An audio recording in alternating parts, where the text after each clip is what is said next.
Welcome back, everyone. All right, so I've shown you how to put in a link. Let's go ahead and let's put in an image. All right, I wouldn't be giving you a good HTML tutorial if you didn't get an image. Now, what I want you to do is go to any website, and I want you to find a good image, and I want you to right-click, and I want you to go to copy image URL. Now, you can't really see that there because it came out of the video here, but you can just go to copy URL like that, and then we can hop back in here. It's pretty simple.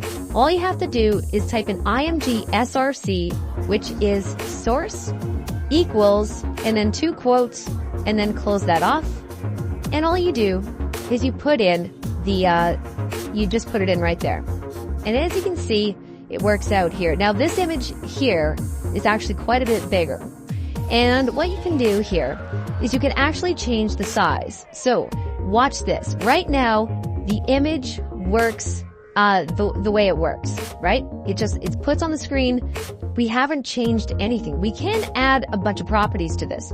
So watch what happens when we put the width. We're going to go to equals and put a couple quotes. And let's say we put 100. That means the width of this image is going to be 100 pixels. If we type in 1,000, you can see that the width is 1,000. Now, obviously, if I take a look at this here, 1,000 stretches out this image, and you can see how it's all blurry. You never, ever want that. I'm just showing this to you for demonstration purpose.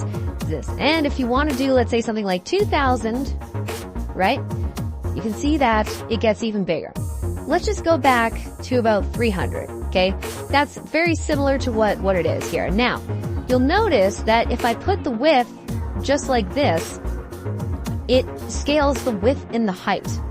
But if you want to make the height equal to something, let's say 100, like this, you can see that the height is now 100 and the width is now 300. Let's make this a box, all right? So everything is now distorted, and again, you don't want this, but I'm just showing you that if you put either one of width or one of height, it's gonna scale it what we call proportionally, meaning that the width is going to be 300 and the height is going to scale proportionally. So if the width is 300 and the original, which is 2 times, so let's say we have 150 width and we scale it up to 300, so that's twice the amount of width, and the height was 100.